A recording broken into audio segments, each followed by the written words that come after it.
akala niya ang pagpapakasal sa lalaking mahal niya ang magiging simula ng isang masayang pamilya.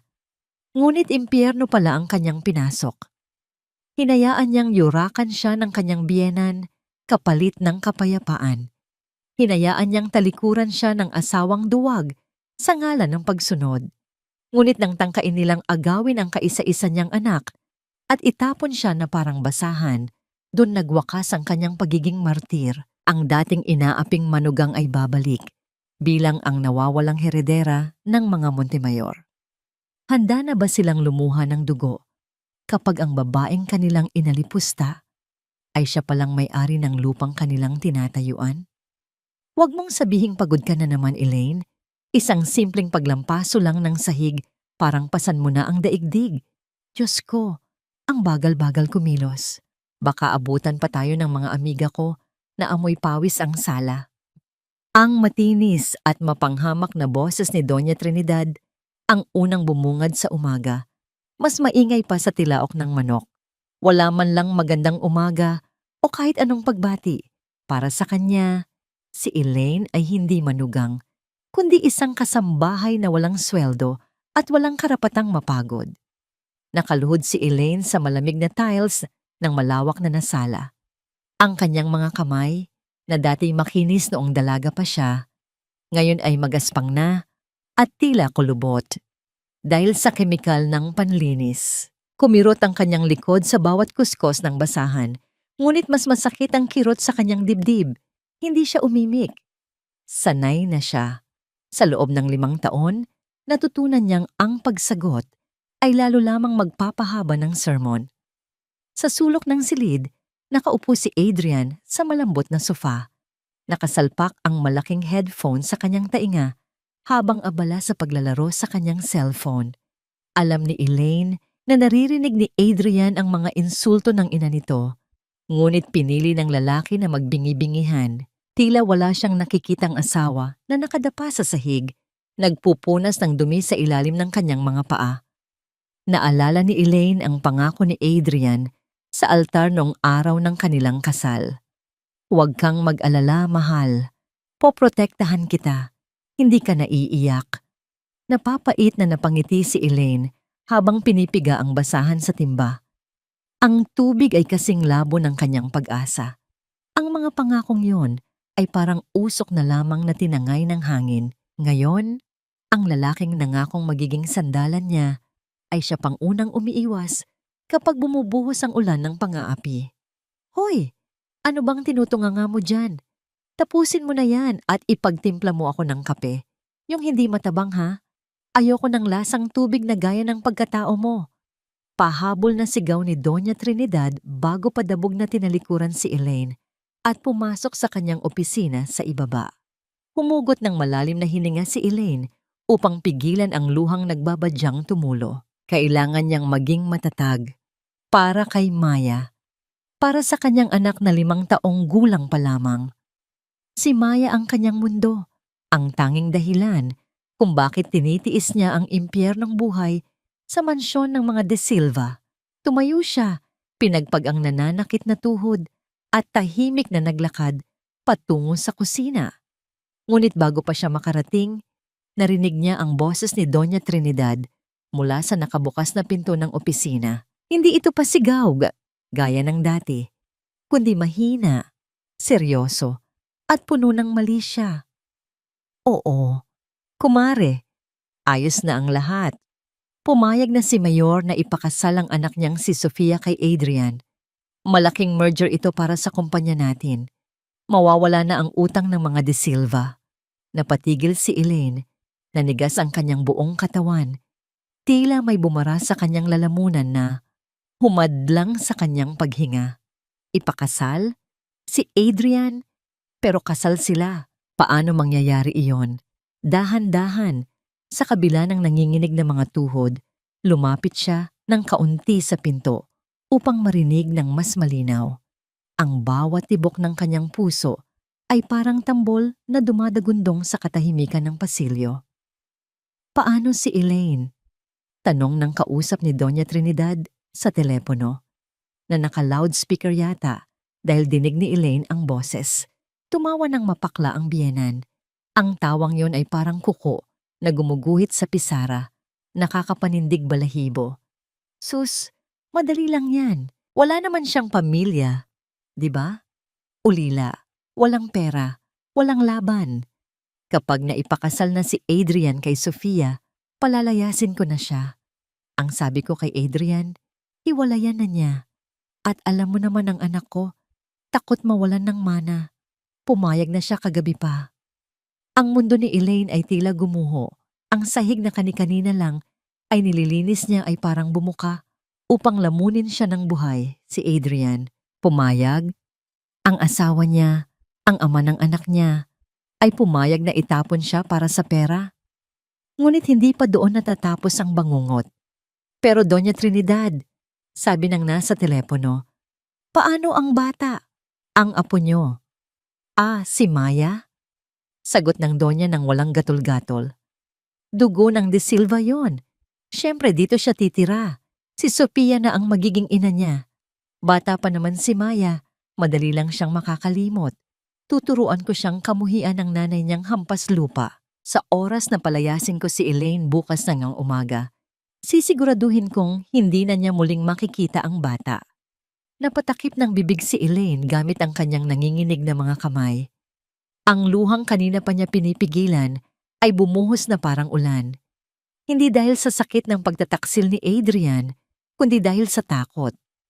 Takot na mawala si Maya. Takot na agawin sa kanya ang nag-iisang liwanag ng buhay niya. Hindi siya makakahinga. Ang hangin sa loob ng mansyon ay biglang naging nakakasakal. Ang mga mamahaling vase, ang mga painting sa dingding, ang lahat ng karangyaan sa paligid ay nagmistulang mga rehas ng kulungan. Kailangan niyang umalis. Ngayon na. Wala nang oras para mag-impake ng marami. Dali-daling tumakbo si Elaine paakyat ng hagdan. Ang kanyang mga yapak ay halos walang tunog dahil sa takot na mahuli. Pumasok siya sa kwarto ni Maya. Mahimbing na natutulog ang bata, yakap-yakap ang isang lumang manika na tinahipan ni Elaine mula sa mga retaso. Ang mukha ng anak ay payapa. Walang kamalay-malay sa bagyong paparating. Dahan-dahang niyakap ni Elaine ang anak. Amoy baby powder at gatas ang bata, ang amoy ng kanyang tahanan. Hinalikan niya ang noo nito habang pumapatak ang kanyang luha sa pisngi ng bata. Patawad anak, bulong ni Elaine. Ang boses ay basag at nanginginig. Patawad kung hindi ko na ibigay sa iyo ang pamilyang nararapat. Pero hinding-hindi ako papayag na agawin kanila sa akin. Aalis tayo. Kahit saan, basta magkasama tayo. Mabilis na isinilid ni Elaine sa isang lumang backpack ang ilang damit ni Maya, ang gatas nito, at ang maliit na ipon na itinago niya sa ilalim ng kutsyon. Wala siyang dalang kahit ano para sa sarili niya bukod sa suot niyang kupas na duster at tsinelas. Binuhat niya si Maya ng dahan-dahan. Mabigat na ang bata, pero ang takot at adrenaline ay nagbigay kay Elaine ng lakas na hindi niya inakalang taglay niya. Dahan-dahan niyang binuksan ang pinto ng kwarto. Madilim ang pasilyo. Tulog na siguro si Adrian sa kabilang kwarto. O baka naglalaro pa rin. Walang pakialam sa mundo. Kailangan niyang makababa sa kusina at dumaan sa likod bahay. Doon ang labasan ng mga katulong. Bawat hakbang ay may kaakibat na dasal. Diyos ko, iligtas niyo kami. Parang awa niyo na. Narating niya ang paanan ng hagdan. Ilang metro na lang, pinto na ng kusina. Kalayaan, kaligtasan. Ngunit nang hahawakan na niya ang seradura ng pinto, biglang bumukas ang ilaw sa kusina. Nakakasilaw, nakakabulag. Sa gitna ng liwanag, nakatayo si Doña Trinidad, nakahalukip-kip. Ang kanyang muka ay hindi kakikitaan ng gulat, kundi ng isang ngiting matagumpay at malademonyo. Sa likod niya ay nakatayo ang dalawang malalaking bodyguard ng pamilya. Parang binuhusan ng yelo si Elaine. Niyakap niya ng mahigpit si Maya na nagising at nagsimulang umiyak dahil sa takot. Hating gabi na, Elaine. Malamig na sabi ni Doña Trinidad, ang bawat salita ay parang hatol ng kamatayan. Saan ka pupunta dala ang apo ko? Lumapit ang Donya. Ang tunog ng kanyang takong ay umaalingaw-ngaw sa katahimikan ng gabi. Tinitigan niya si Elaine mula ulo hanggang paa na parang isang basurang itatapon.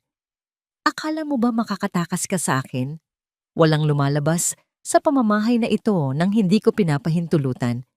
Lalo na kung dala mo ang investment ko. Tumingin si Doña Trinidad sa mga bodyguard at suminyas. Kunin ang bata at ikulong ang babaeng yan sa bodega. Sumigaw si Elaine, isang sigaw na puno ng desperasyon at sakit, habang pilit na inaabot ng mga kamay ng bodyguard ang umiiyak na si Maya. Ang tunog ng susi na umiikot sa seradura ay parang kulog na umalingaw-ngaw sa madilim at masikip na bodega. Ito na ang naging mundo ni Elaine sa nakalipas na 24 na oras. Alikabok, lumang mga kahon at ang malamig na semento. Wala siyang tulog, wala ring kain. Ngunit hindi ang gutom ang nagpapahina sa kanya, kundi ang katahimikan. Mula sa kanyang kinalalagyan, rinig na rinig niya ang pag-iyak ni Maya sa itaas kagabi, hanggang sa mapaos ang boses ng bata at tuluyan ng tumahimik. Ang bawat hikbi ng kanyang anak ay parang latigo na humahagupit sa kanyang konsensya. Gustuhin man niyang sumigaw at kalampagin ang pinto, alam niyang walang makikinig. Sa mansyon ng mga De Silva, ang kanyang boses ay walang halaga. Bumukas ang pinto at pumasok ang isang pamilyar na anino, si Adrian. Agad na tumayo si Elaine. Kahit na nanginginig ang kanyang mga tuhod, ang pag-asa ay muling sumibol sa kanyang dibdib. Baka naman naawa na ito. Baka naman naalala nito na asawa siya nito at ina siya ng anak nito.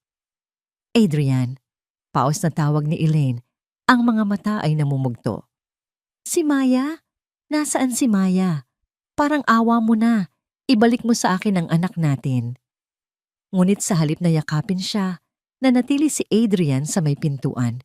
Hindi ito makatingin ng diretso sa kanya. Nakayuko ito, nilalaro ang susi sa kanyang kamay, tila isang batang nahuling may kasalanan, pero ayaw umamin. Babe, kasi naman Mahinang simula ni Adrian, ang boses ay puno ng paninisi sa halip na pagsisisi. Bakit ka ba kasi nagtangkang tumakas?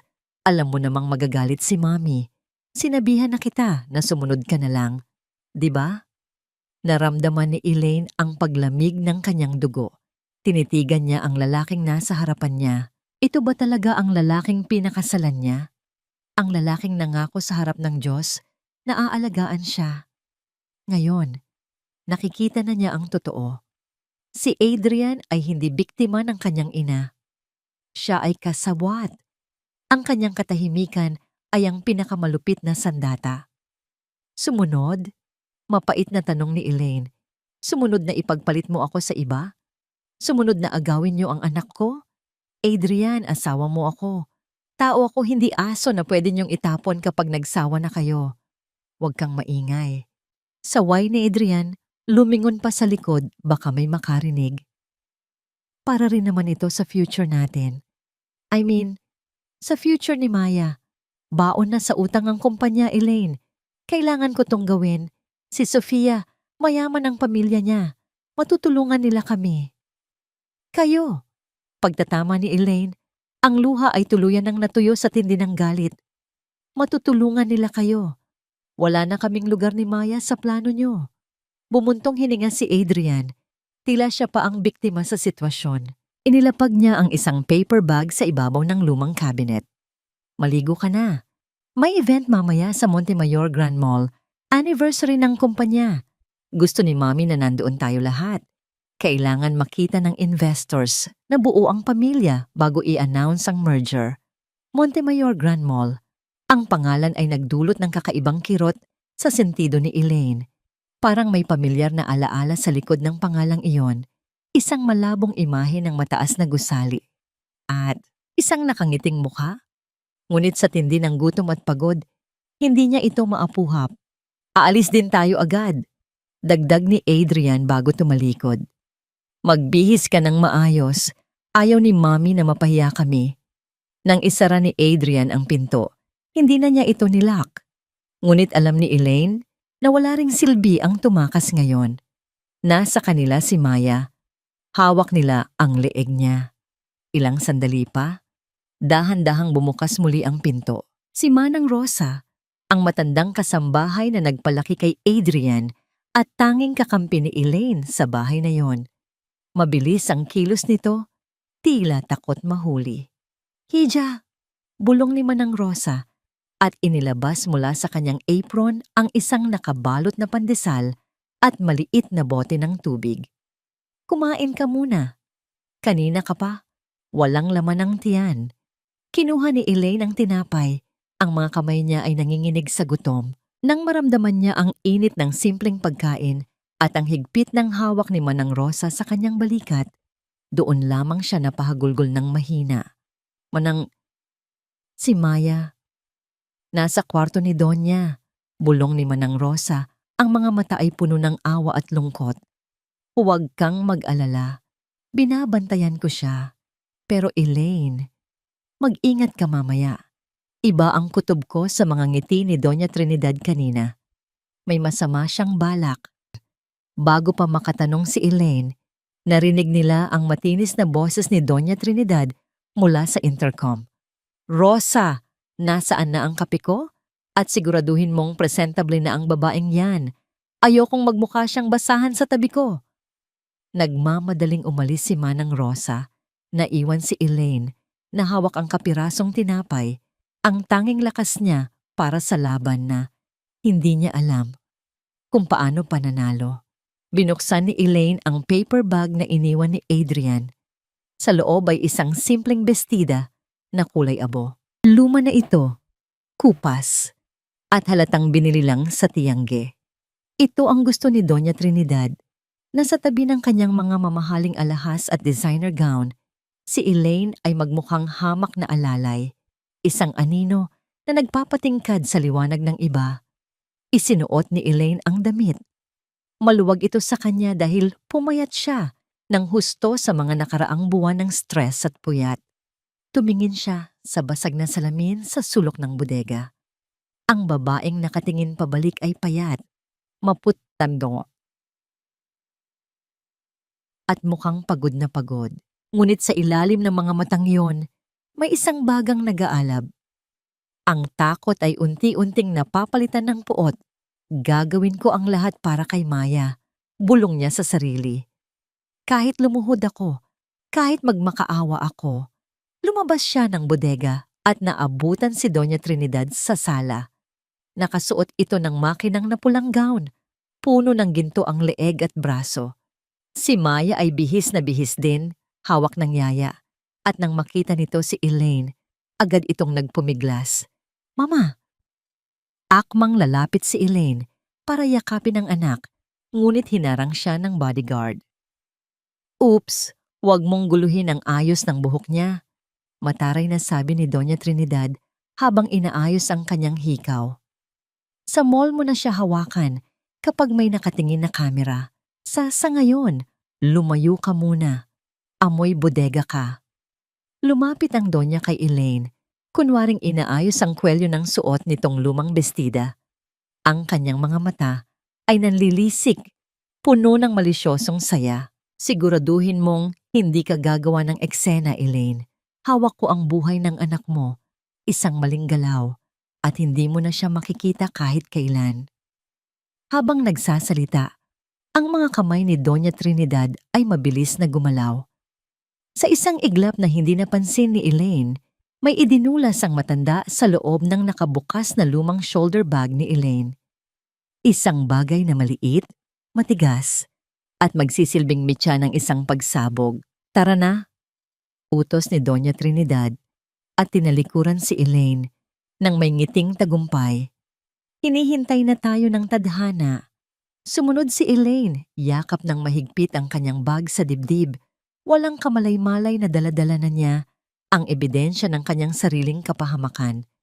Ang sasakyan ay naghihintay at ang Montemayor Grand Mall ay handa ng maging entablado ng kanyang pinakamatinding kahihiyan at ng kanyang hindi inaasahang pagbangon.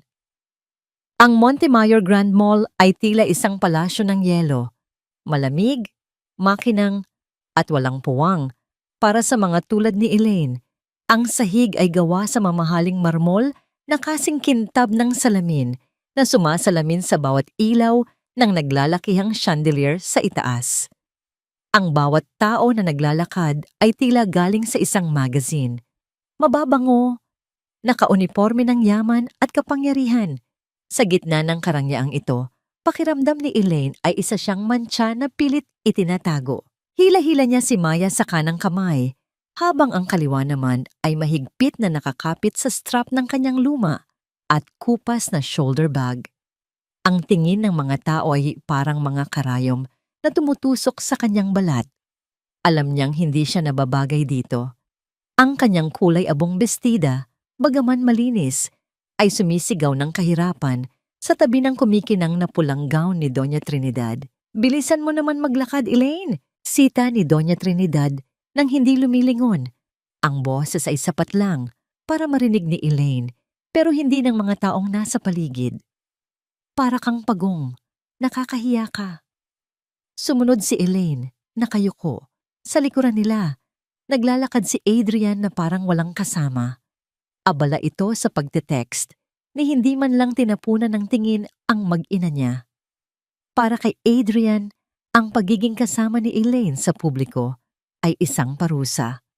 Narating nila ang atrium, ang sentro ng mall, kung saan gaganapin ang event. Doon, nagkukumpulan ng mga amiga ni Doña Trinidad, mga matatandang babae na puno ng alahas at kolorete, na ang paboritong libangan ay ang paghusga sa buhay ng may buhay. "Trinidad, oh my God, you look stunning!" Bati ng isang babaeng nakaasul, sabay beso-beso sa hangin. "Bagay na bagay sa'yo ang pula." "Salamat, Mare," sagot ni Doña Trinidad na may plastic ng ngiti. "Kailangan nating maging presentable para sa investors, di ba?"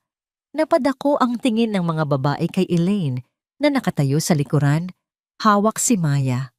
Ang mga mata nila ay mapanuri. Tinitingnan siya mula ulo hanggang paa na parang isang insekto na naligaw sa handaan. "Sino yang kasama mo, Trinidad?" Tanong ng isa pang matrona. Itinuturo si Elaine gamit ang kanyang abaniko. "Bago mong yaya?" Nanikip ang dibdib ni Elaine. Hinintay niyang itama sila ni Adrian. Hinintay niyang sabihin ng asawa niya na, "Hindi po, asawa ko siya." Ngunit nanatiling tahimik si Adrian, kunwaring may kausap sa telepono at lumayo ng kaunti. Tumawa ng mahinhin si Doña Trinidad at hinawakan ang braso ng kaibigan. "Ah, yan ba? Si Elaine. Malayong kamag-anak namin sa probinsya. Alam mo na, naghihirap kaya kinupkup ko na lang para maging tagapag-alaga ni Maya. Kawawa naman kasi." Ang mga salitang yon ay parang sampal sa mukha ni Elaine. Kamag-anak? Tagapag-alaga? 5 taon siyang nagsilbi bilang asawa at ina. Pero sa isang iglap, binura siya ni Doña Trinidad sa pamilya. Gusto niyang sumagot, gusto niyang ipagtanggol ang sarili, pero naalala niya ang banta sa bodega. Ang kaligtasan ni Maya ang nakasalalay dito. Yumuko na lamang siya at hinigpitan ng hawak sa kamay ng anak. "Mama, bakit po sabi ni Lola Yaya ka?" Inosenteng tanong ni Maya ng pabulong. "Huwag kang maingay, anak." Bulong ni Elaine, pinipigil ang luhang nangingilid. "Basta huwag kang bibitaw kay Mama." Biglang nagbago ang ihip ng hangin. Habang nagtatawanan ng grupo, biglang napahawak si Doña Trinidad sa kanyang leeg at pagkatapos ay sa kanyang daliri. Nanlaki ang kanyang mga mata at nagsimula siyang mag-hyperventilate. "Ang sing-sing ko, Diyos ko, ang sing-sing ko!" Tili ni Doña Trinidad na umalingaw-ngaw sa buong atrium. Natigil ang lahat. Ang musika, ang kwentuhan, ang tawanan. Lahat ng mata ay napabaling sa kanila. "Anong nangyari, Mare?" Tanong ng mga kaibigan niya, nagkakagulo. "Ang diamond ring ko, yung galing pang Italy. Suot-suot ko lang kanina. Nawawala. Ninakaw." Sigaw ng Donya, ang muka ay namumula sa galit. Agad na lumapit ang mga security guard ng mall. Ma'am, ano pong nangyari? May nakita po ba kayong kahina-hinala? Tumingin si Doña Trinidad sa paligid. Ang mga mata ay nanlilisik na parang naghahanap ng biktima at dahan-dahan ang kanyang hintuturo ay dumiretso kay Elaine. Siya lang ang dumikit sa akin kanina. Siya ang huling humawak sa bag ko. Napasinghap ang mga tao. Ang mga bulungan ay nagsimulang kumalat na parang apoy. Magnanakaw? Yung yaya? Kaya pala mukhang mahirap. Ang mga cellphone ay nagsimulang maglabasan. Naka-livestream ang bawat segundo ng kahihiyan ni Elaine. Hindi po. Nauutal na sagot ni Elaine. Umaatras habang yakap si Maya. Wala po akong kinukuha, Mami. Doña Trinidad, wag mo akong mami. Sigaw ng matanda at lumapit ito ng mabilis kay Elaine. Alam ko namang matagal mo nang pinagnanasaan ang mga alahas ko. Patay gutom ka. Ibalik mo sa akin yan. Adrian, tawag ni Elaine sa asawa. Ang boses ay puno ng pagmamakaawa. Adrian, tulungan mo ako. Sabihin mo sa kanila na hindi ko magagawa yon. Tumingin si Elaine sa mga mata ng asawa. Ito na ang pagkakataon. Ito na ang oras para maging lalaki si Adrian. Ngunit ang nakita niya ay hindi awa, kundi pandidiri. Lumapit si Adrian, hindi para ipagtanggol siya, kundi para hilahin si Maya palayo sa kanya. Bitiwan mo ang anak ko. Malamig na sabi ni Adrian at pilit na kinuha ang umiiyak na bata mula sa mga bisig ni Elaine. Nakakahiya ka, Elaine. Sabi ko na nga ba, hindi ka dapat isinama dito. Ibalik mo na lang kung anong kinuha mo kay Mommy para matapos na gato. Parang pinagsakluban ng langit at lupa si Elaine. Ang sarili niyang asawa. Hinusgahan siya ng walang paglilitis. Iniwan siya sa ere upang lapain ng mga lobo. Wala akong kinuha. Sigaw ni Elaine, ang boses ay basag na basag. Sinungaling! Isang malakas na sampal ang dumapo sa pisngi ni Elaine. Napakalas ang tunog nito na tila tumigil ang ikot ng mundo. Ramdam ni Elaine ang init at hapdi sa kanyang mukha. Ngunit mas masakit ang pagkadurog ng kanyang puso. Napahawak siya sa pisngi, nalulula sa hilo. Guard! Utos ni Doña Trinidad. Ang boses ay nanginginig sa galit. Kapinan niyo ang babaeng yan. Kalkalin niyo ang bag niya. Hubaran niyo kung kailangan. Sigurado akong tinatago niya ang singsing ko sa maduduming damit niya. Dalawang malalaking gwardya ang humawak sa magkabilang braso ni Elaine ng marahas. Para siyang isang kriminal na nahuli sa akto. Bitawan niyo ako. Wala akong kasalanan. Pagpupumiglas ni Elaine habang hinahablot ng isa pang gwardya ang kanyang bag. Sa itaas na palapag, sa may railing ng second floor, isang lalaking nakaitim na suit ang tahimik na nanonood. Ang kanyang mukha ay seryoso. Ang mga mata ay matatalim na nakatuon sa kaguluhan sa ibaba. Nakita niya ang takot sa mga mata ng babae. Nakita niya ang pamilyar na hugis ng mukha nito na matagal na niyang hinahanap sa kanyang mga panaginip. Sa ibaba, walang awa na ibinuhos ng gwardya ang laman ng bag ni Elaine sa makintab na sahig. Ang kanyang mga gamit, ang lumang pitaka, ang gatas ni Maya, ang rosaryo, ay kumalat sa harap ng daan-daang tao. At kasabay ng pagbagsak ng mga gamit, isang kislap ang sumilaw sa mga mata ng lahat.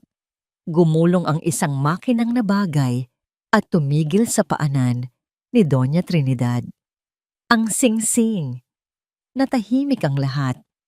Ang tanging naririnig lamang ay ang mabibigat na paghinga ni Elaine at ang hikbi ni Maya na hawak ni Adrian. Ito na ang katapusan. Ang bitag ay sumara na. Ang tunog ng singsing na tumama sa marmol ay tila hatol ng isang hukom. Ayan, kitang-kita niyo na. Tili ni Doña Trinidad. Ang kanyang tinig ay nanginginig sa galit at gulat. Isang pag-arte na karapat-dapat sa award.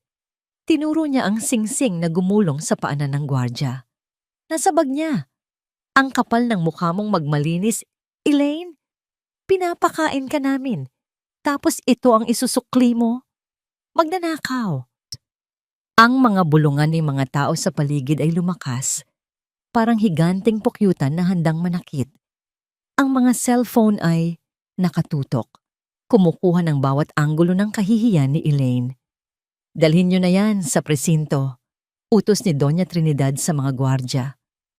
Ngayon din, baka may iba pa siyang tinatago. Hinawakan ng mga gwardya si Elaine ng mas mahigpit. Ang kanilang mga daliri ay bumaon sa kanyang payat na braso. Kaladkad aso nila siyang hinila patayo.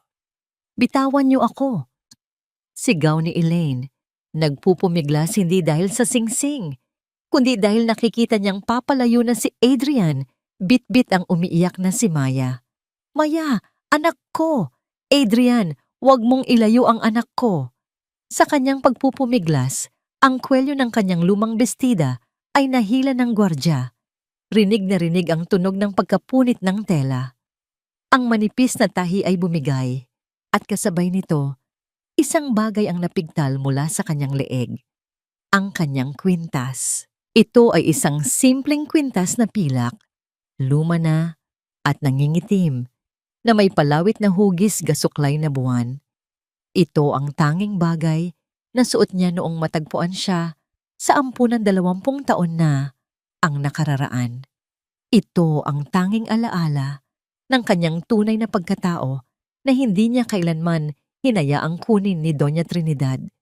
Bumagsak ang kwintas sa sahig. Dahil sa lakas ng impact, dumulas ito sa makinis na marmol, lumampas sa mga paa ng mga usisero, at tumigil sa tapat ng isang pares ng makintab na sapatos na balat. Isang kamay ang dahan-dahang dumampot dito. Sa itaas, tumigil ang mundo ni Rafael Montemayor, ang matapang at seryosong CEO na kinatatakutan ng lahat sa business world ay biglang namutla. Ang kanyang mga mata, na karaniwang walang emosyon, ay nanlaki habang nakatitig sa palawit na pilak sa kanyang palad. Ang buwan, ang gasuklay na buwan na may maliliit na ukit ng bituin sa likod. Siya mismo ang nagdisenyo nito noong bata pa siya. Siya mismo ang nagsuot nito sa leeg ng kanyang bunsong kapatid bago ito nawala sa isang trahedya na dumurog sa kanilang pamilya. Elena, bulong ni Rafael. Ang boses ay garalgal. Ang pangalang matagal nang hindi binibigkas sa kanilang tahanan. Tumingala siya. Ang babaeng nasa gitna ng kaguluhan, ang babaeng tinatawag nilang magnanakaw, na nakaupo sa sahig, punit ang damit, at umiiyak habang inaabot ang kanyang anak. Ang babaeng iyon ay may mga matang katulad ng sa kanilang yumaong ina.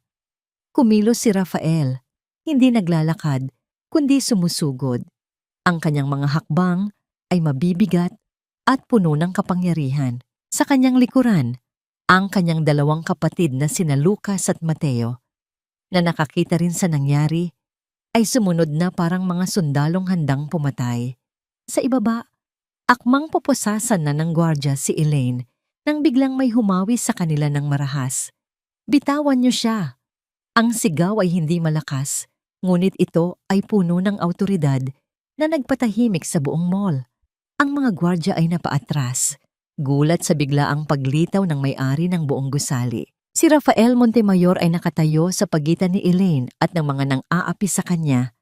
Ang kanyang tindig ay parang pader na hindi matitinag. Mr. Montemayor, nautal na bati ni Doña Trinidad. Biglang nagbago ang timpla ng mukha mula sa galit patungo sa pagpapakyut. Nako, pasensya na po sa abala. Itong katulong namin, nagnakaw kasi ng Tumahimik ka! Malamig na putol ni Rafael. Ang kanyang tingin kay Doña Trinidad ay puno ng puot na halos nakakasunog. Hindi na niya pinansin ang matanda. Humarap siya kay Elaine na nakaupo pa rin sa sahig, nanginginig sa takot at kahihiyan. Nakita ni Rafael ang mga pasa sa braso nito. Nakita niya ang takot sa mga mata nito. Takot na siya naman ang saktan ng bagong dumarating na lalaking ito. Dahan-dahang lumuhod si Rafael. Tinanggal niya ang kanyang mamahaling coat at maingat na ipinatong ito sa balikat ni Elaine upang takpan ang punit nitong damit. Ang amoy ng mamahaling pabango at tabako ay bumalot kay Elaine, isang amoy na hindi niya kilala, ngunit kakaibang nagbibigay ng seguridad. Huwag kang matakot, bulong ni Rafael. Ang kanyang boses ay biglang naging malambing, ibang-iba sa boses na ginamit niya kanina. Nandito na si Kuya. Natigilan si Elaine. Kuya? Sa likod ni Rafael dumating sina Lucas at Mateo. Si Mateo, ang bunso sa mga lalaki, ay naluha nang makita ang kalagayan ni Elaine. Si Lucas naman ay hinarap ang mga gwardya at si Doña Trinidad, ang kanyang mga kamao ay nakakuyom. Sa sino kayo? Tanong ni Elaine. Ang kanyang boses ay halos hindi marinig. Inilahad ni Rafael ang kanyang kamay. Hawak ang kwintas na pilak. Ikaw si Elena. Ikaw ang nawawala. Naming kapatid. At hinding-hindi ko nahahayaang may manakit sa'yo ulit. Napasinghap ang buong crowd. Ang mga cellphone ay lalong kumislap. Si Doña Trinidad ay napahawak sa kanyang dibdib. Ang muka ay namutla na parang papel. Si Adrian, na nasa malayo pa rin hawak si Maya, ay napahinto at lumingon. Ang kanyang bibig ay nakanganga sa gulat. Ma Montemayor? Bulong ni Doña Trinidad. Ang kanyang mga tuhod ay nanghina. Ang babaeng inalipusta niya, ang babaeng tinawag niyang hampas lupa, ay isang Montemayor? Ang may-ari ng lupang tinatayuan nila? Tumingin si Elaine sa mga mata ni Rafael. Sa unang pagkakataon, sa loob ng maraming taon, nakita niya ang kanyang sarili hindi bilang biktima, kundi bilang isang taong mahalaga. Ang bigat ng lahat ng nangyari, ang pagtataksil, ang pang-aapi, ang takot, ay biglang bumagsak sa kanya ng sabay-sabay. Maya, huling bulong ni Elaine bago dumilim ang kanyang paningin. Sinalo siya ni Rafael bago pa man siya tuluyang bumagsak sa sahig. Binuhat niya ang kapatid ng parang isang prinsesa, mahigpit at protektado. Lucas, Mateo, utos ni Rafael, ang kanyang mga mata ay nakatuon kay Adrian at Doña Trinidad. Linisin niyo ang kalat dito at siguraduhin niyong walang makakalabas na De Silva sa mall na ito nang hindi nagbabayad. Habang naglalakad si Rafael, palabas ng crowd bit-bit si Elaine, ang mga tao ay humawi na parang dagat. Ang dating magnanakaw ay naging sentro ng respeto at takot. At sa sulok, si Doña Trinidad ay napaluhod sa sahig, hindi dahil sa sakit, kundi dahil sa realisasyon na kinalaban niya ang maling pamilya. Ang digmaan ay nagsimula na. Ang unang naramdaman ni Elaine ay ang lambot. Hindi ito ang malamig na semento ng bodega at hindi rin ito ang manipis na kutsyon na tinutulugan niya sa mansyon ng mga De Silva. Ito ay malambot, mainit at amoy mamahaling sabon at malinis na lino. Dahan-dahan niyang iminulat ang kanyang mga mata. Inaasahan ang pamilyar na sigaw ni Doña Trinidad na nag-uutos sa kanya na bumangon na. Ngunit walang sigaw, walang kalabog ng mga paa. Tanging ang mahinang huni ng aircon at ang tunog ng machine na nakakabit sa kanyang braso ang naririnig. Puti. Puti ang kisame, puti ang dingding, at puti ang kumot na nakabalot sa kanya. Nasilaw siya sa liwanag na nanggagaling sa malaking bintana. Nasa langit na ba siya? Gising na siya. Isang boses ng lalaki ang bumasag sa katahimikan. Malalim, seryoso, ngunit may bahid ng pag-iingat. Napabalikwas si Elaine ng bangon, ngunit agad siyang napahawak sa kanyang ulo dahil sa hilo. Nakita niya ang tatlong matatangkad na lalaki na nakatayo sa paanan ng kanyang kama. Nakasuot sila ng mamahaling damit. Ang mga muka ay pamilyar. Sila yung mga lalaki sa mall, ang mga Montemayor. Agad na umatras si Elaine hanggang sa dulo ng kama. Niyakap ang kanyang mga tuhod at tinakpan ang kanyang muka gamit ang mga braso. Ang kanyang puso ay kumalabog ng mabilis sa takot. Huwag po. Huwag niyo po akong saktan. Pakiusap ni Elaine, ang boses ay nanginginig. Hindi ko po kinuha ang singsing. Ibinulsa lang po yun sa akin. Parang awa niyo na. Huwag niyo akong ipakulong. Ang reaksyon niyang ito ay parang punyal na tumarak sa dibdib ng tatlong lalaki. Nagkatinginan sina Rafael, Lucas at Mateo, ang kanilang bunsong kapatid na dati puno ng tawa at tapang, ngayon ay nanginginig na parang isang basang sisiw sa harap nila, takot sa sarili niyang pamilya. Elaine, Elena, melambing na tawag ni Rafael ang panganay. Dahan-dahan siyang lumapit, itinaas ang dalawang kamay upang ipakita na wala siyang dalang masama. Wala nang mananakit sa'yo dito. Ligtas ka na. Nasa ospital ka ng mga Montemayor. Sumilip si Elaine sa pagitan ng kanyang mga braso. Nakita niya ang lungkot sa mga mata ni Rafael. Hindi ito galit. Walang puot. Sa sino kayo? Tanong niya. Ang boses ay mahina pa sa bulong. Bakit niyo ako tinawag na kapatid? Lumapit si Lucas, ang pangalawa, at inilapag sa mesa ang isang folder at ang lumang kwintas na pilak. Dahil ikaw ang prinsesa namin na nawala. 20 taon na ang nakararaan. Sagot ni Lucas. Pilit pinapatatag ang boses kahit nangingilid na ang luha. Tingnan mo ito. Binuksan ni Lucas ang folder.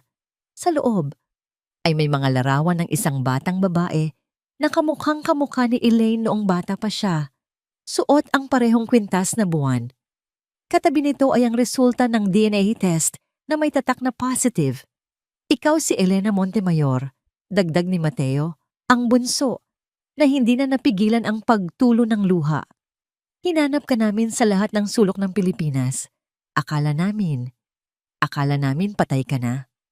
Tinitigan ni Elaine ang mga larawan. Unti-unting bumalik ang mga pira-pirasong alaala. Isang malaking bahay, isang hardin na puno ng bulaklak, at 3 batang lalaki na laging nakabuntot sa kanya. Kuya Raf, Kuya Luke, Kuya Matt, sumakit ang ulo niya. Sobrang daming impormasyon, sobrang bilis ng mga pangyayari. Montemayor siya, mayaman siya. Kung ganoon, bakit siya nagdusa ng ganito katagal? Bakit hinayaan ng Diyos na apihin siya ng mga De Silva kung may pamilya pala siyang naghihintay? Biglang nanlaki ang mga mata ni Elaine, De Silva, Adrian, Doña Trinidad, at si Maya. Si Maya! Sigaw ni Elaine, ang takot ay napalitan ng panik. Hinawinin niya ang kumot at akmang tatanggalin ang dextrose sa kanyang kamay. Nasaan ang anak ko? Nasaan si Maya? Kasama ko siya kanina. Kinuha siya ni Adrian. Mabilis na lumapit si Rafael at hinawakan ang mga balikat ni Elaine upang pigilan ito. Elaine, huminahon ka. Please, makakasama sa'yo ang gumalaw ng bigla. Marami kang pasa at sugat.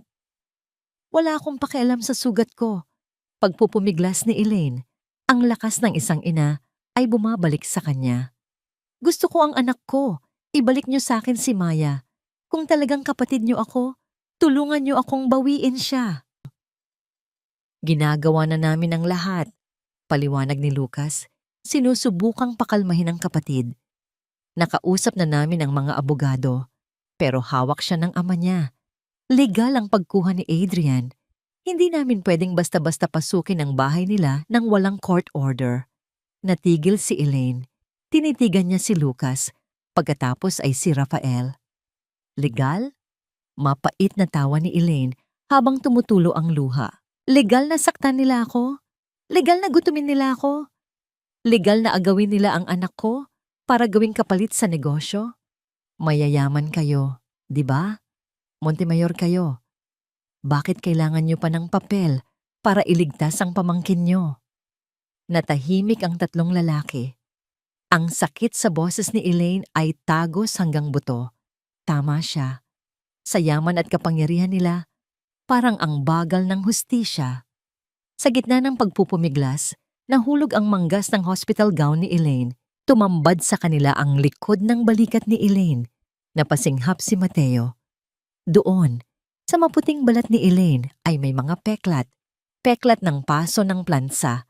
Peklat ng palo ng sinturon. Mga ebidensya ng 5 taong impyerno sa piling ni Adrian at Doña Trinidad. Isang malakas na kalabog ang umalingaw-ngaw sa kwarto. Sinuntok ni Mateo ang pader. Ang kanyang muka ay pula sa galit. Papatayin ko sila. Gigil na bulong ni Mateo. Papatayin ko silang lahat. Mateo, saway ni Rafael, bagaman nakakuyom din ang kanyang mga kamao. Humarap siya muli kay Elaine, na ngayon ay nakatingin sa reaksyon ni Mateo ng may takot. Lumuhod si Rafael sa sahig, sa tabi ng kama, upang magpantay ang kanilang mga mukha. Hinawakan niya ang kamay ni Elaine, ang kamay na puno ng kalyo at sugat. Patawarin mo kami, Elena, sabi ni Rafael, ang boses ay basag. Patawad, dahil wala kami noong sinasaktan kanila. Patawad dahil hindi ka namin naipagtanggol agad. Tumingin si Rafael ng diretso sa mga mata ng kapatid. Pangako sa'yo, babawiin natin si Maya. Hindi dahil mayaman tayo, hindi dahil sa batas, kundi dahil pamilya tayo. Walang De Silva ang makakapigil sa atin. Umiling si Elaine, humihikbi. Pilit siyang tumayo mula sa kama. Ang kanyang mga binti ay nanginginig sa hina. Hindi ako makakapaghintay dito, anya, habang pilit na humahakbang patungo sa pinto. Aalis ako. Pupuntahan ko ang anak ko. Magmamakaawa ako kay Doña Trinidad. Gagawin ko lahat. Magpapaalila ulit ako. Isauli lang nila si Maya. Ngunit sa pangalawang hakbang, bumigay ang kanyang katawan. Ang pagod, gutom, at stress ay nagpatumba sa kanya. Elena, sinalo siya ni Lucas at Rafael bago siya tumama sa sahig. Napaluhod si Elaine, nakakapit sa braso ni Rafael. Ang kanyang mukha ay basa ng luha at pawis. Tumingala siya sa kanyang kuya. Ang kanyang mga mata ay puno ng desperasyon ng isang ina. Kuya, bulong niya. Sa unang pagkakataon ay tinawag niya itong, Kuya. Wala akong pakialam sa pera niyo. Hindi ko kailangan ng palasyo. Ibalik mo lang ang anak ko. Parang awa mo na. Ibalik mo si Maya sa akin. Niyakap siya ni Rafael ng mahigpit. Habang si Lucas at Mateo ay nakapalibot sa kanila, parehong lumuluha. Sa loob ng marangyang kwarto ng ospital, ang iyak ng isang ina ang pinakamasakit na tunog sa buong mundo. At sa sandaling iyon, sumumpa ang tatlong Monte Mayor. Ang bawat luhang pumatak mula sa mata ng kanilang kapatid ay babayaran ng mga De Silva ng dugo. Lumipas ang 2 araw na tila usad pagong. Sa loob ng pribadong suite sa ospital, ang oras ay sinusukat hindi sa takbo ng orasan, kundi sa bawat kutsara ng mainit na sabaw na pilit ipinapakain ni Rafael kay Elaine. Kahit kaunti lang, Elena, pakiusap ni Rafael. Hinihipan ang sabaw sa kutsara. Kailangan mong lumakas. Paano mo mababawi si Maya kung hihimatayin ka sa gutom? Nakaupo si Elaine sa kama. Nakasandal sa malalambot na unan. Wala na ang kanyang lumang duster. Nakasuot siya ngayon ng pajama na gawa sa seda, kulay asul na gaya ng langit. Malinis na ang kanyang buhok, mabango, at nailagay na ang gamot sa kanyang mga sugat. Ngunit ang kanyang mga mata ay nananatiling blangko, nakatuon sa bintana. Tila hinihintay na lumipad papasok ang kanyang anak. Bakit ang tagal, kuya? Mahinang tanong ni Elaine. Sabi niyo, kukunin niyo siya. Bakit wala pa siya dito? Ibinaba ni Rafael ang mangkok. Humugot siya ng malalim na hininga. Ito ang pinakamahirap na bahagi. Ang magpaliwanag sa isang ina na ang hustisya ay hindi nakukuha sa isang iglap. Dahil gusto nating manalo ng permanente. Sagot ni Rafael, hinawakan ang kamay ng kapatid. Kung susugod tayo ngayon, at kukunin si Maya ng sapilitan, pwede tayong baligtarin ni Adrian. Pwede kanilang kasuhan ng kidnapping. Pwede nilang sabihin na mentally unstable ka dahil sa trauma. At kapag nangyari yon, baka hindi mo na makita si Maya kahit kailan.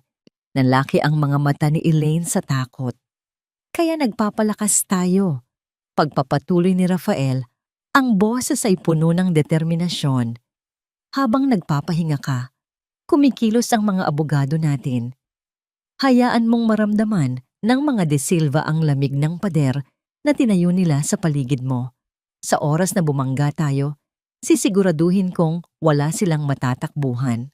Samantala, Sa mansyon ng mga De Silva, ang pader ay nagsisimula nang magkaroon ng lamat. Ang bahay, na dati laging malinis at maaliwalas dahil sa sipag ni Elaine, ngayon ay puno ng tensyon at kalat. "Manang Rosa!" Sigaw ni Adrian mula sa kwarto. Ang boses ay iritable. "Nasaan ang asul kong polo? Bakit gusot-gusot pa rin to? May meeting ako sa bangko." Walang sumagot. Si Manang Rosa ay abala sa kusina. Pilit na pinagkakasya ang oras sa pagluluto at paglilinis dahil wala na si Elaine na gumagawa ng lahat. Padabog na lumabas si Adrian. Suot ang isang t-shirt na medyo lukot. Dumiretso siya sa sala kung saan nakaupo si Doña Trinidad. Ang Doña, na karaniwang puno ng yabang, ngayon ay hindi mapakali. Panay ang tingin niya sa telepono, naghihintay ng tawag mula sa mga amiga na biglang nanahimik matapos ang iskandalo sa mall. "Mami," reklamo ni Adrian, "ang gulo ng bahay. Ang papangit ng luto ni Manang. Kailan ba babalik si Elaine? Kahit na magnanakaw siya, siya lang ang marunong magplansa ng maayos dito." Napatigil si Doña Trinidad sa pag-scroll sa Facebook. Tinitigan niya ang anak ng may halong inis at takot. "Tumigil ka nga, kakahanap sa babaeng yan," bulyaw ng Donya. "Hindi na siya babalik. At huwag kang maniwala sa mga sabi-sabi na Montemayor siya. Fake news yan. Paano magiging heredera ang isang hampas lupa na 5 taon nating inalila? Siguro binayaran lang niya yung lalaki sa mall para magpanggap." Pilit na pinapaniwala ni Doña Trinidad ang sarili niya sa sarili niyang kasinungalingan. Dahil kung totoo man ang hinala ng lahat, kung totoo na kinalaban niya ang mga Montemayor, tapos na siya. "Pero mami," giit ni Adrian, "nakita ko yung mga sasakyan nila. Nakita ko yung tingin ng lalaki. Nakakatakot." "Duwag ka talaga," irap ni Doña Trinidad. "Basta, ang mahalaga, nasa atin si Maya. Si Maya ang alas natin. Hanggat hawak natin ang bata, hindi tayo gagalawin ng Elaine na yan. Tatawag siya mamaya. Makikita mo. Magmamakaawa yun na bumalik dito para maging yaya ulit." Sa opisina ng Montemayor Corporation, iba ang takbo ng usapan. Nakaupo si Lucas sa harap ng isang tumpok ng mga dokumento. Kausap ang kanilang top lawyer, si Attorney Valdez. "Sigurado ka ba dito, attorney?" tanong ni Lucas. Ang kanyang mga mata ay naniningkit sa galit habang binabasa ang financial report ng De Silva Enterprises. "Opo, Sir Lucas," sagot ng abogado, inaayos ang kanyang salamin. "Confirmed, ang kumpanya ng mga De Silva ay baon sa utang at para pagtakpan ito, pinipiki nila ang kanilang tax returns at financial statements. Malala pa, ginamit nila ang pangalan ni Elaine, ni Ma'am Elena, bilang isa sa mga dummy incorporators nang hindi niya alam." Napahampas si Lucas sa mesa. "Ginamit nila ang kapatid ko para sa panloloko nila. Talagang sinusagad nila ang pasensya ko."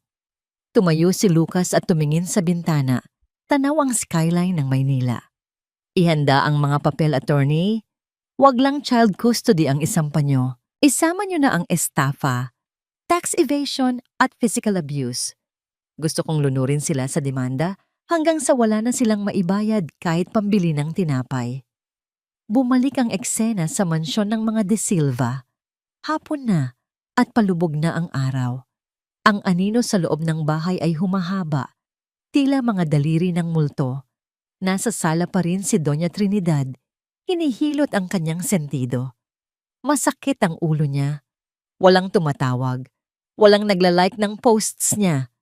Ang katahimikan ay nakakabingi. Biglang tumunog ang doorbell. Ding-dong! Napatalon si Doña Trinidad at si Adrian. "Baka si Elaine na yan," sabi ni Adrian. May halong pag-asa sa boses. "Sabi ko na hindi niya tayo matitiis." Mabilis na tumakbo si Adrian sa pinto. Iniisip na makikita niya ang asawang nakayuko, humihingi ng tawad at handa ng magluto ng hapunan. Binuksan niya ang pinto ng malaki, ngunit walang Elaine, walang babaeng nakaduster. Sa halip, Isang lalaking nakauniforme ng courier ang nakatayo doon, hawak ang isang makapal na brown envelope na may selyo ng pinakamalaking law firm sa bansa. Delivery po para kay Mr. Adrian De Silva at Mrs. Trinidad De Silva. Sabi ng courier, inaabot ang clipboard. Pakipirmahan po. Legal notice. Nanginginig ang kamay na kinuha ni Adrian ang envelope. Mabigat ito. Parang may lamang bato. Lumapit si Doña Trinidad. Ang kanyang mukha ay namutla nang makita ang logo sa envelope. Valdez at Associates Law Office representing the Montemayor family. Dahan-dahang binuksan ni Adrian ang envelope. Bumungad sa kanila ang unang pahina. Nakasulat sa malalaking itim na letra, Petition for Habeas Corpus at Temporary Restraining Order. At sa ibaba nito, isang sulat na may tatak ng bangko, Notice of Foreclosure. Napabitaw si Adrian sa papel.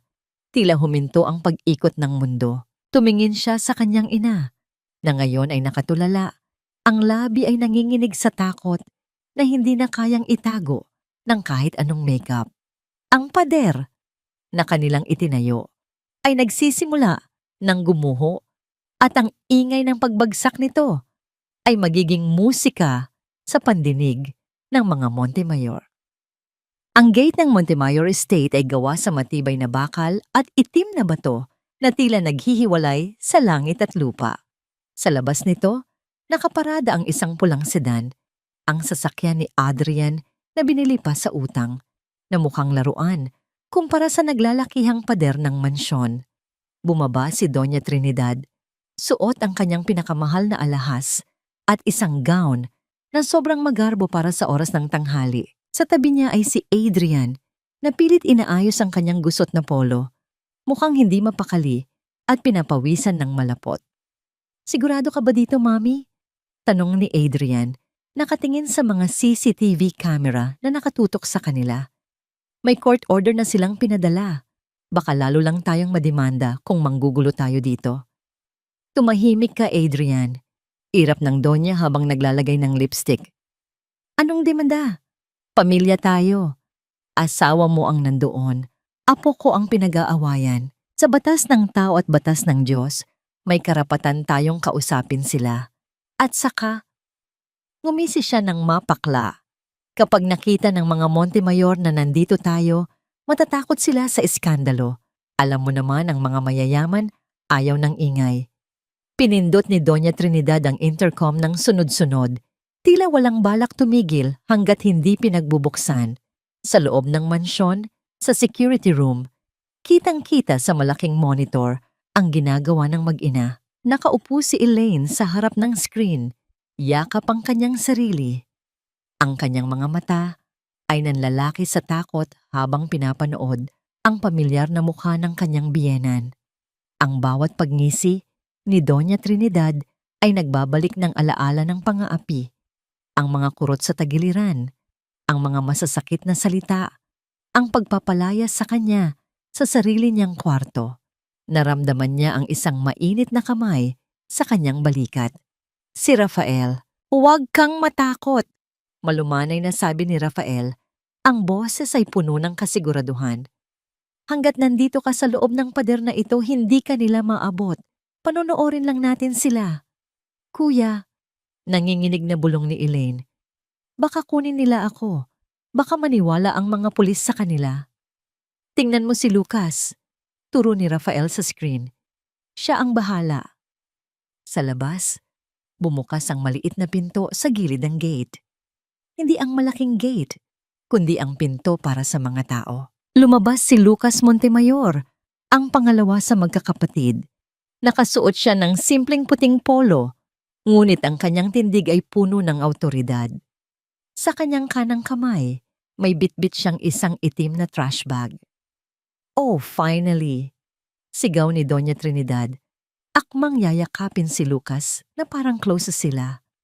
Lucas, hiho, kumusta?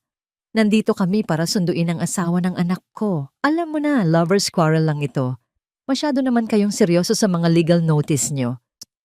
Umatras si Lucas, iniiwasan ng yakap ng Donya na parang may nakakahawang sakit ito.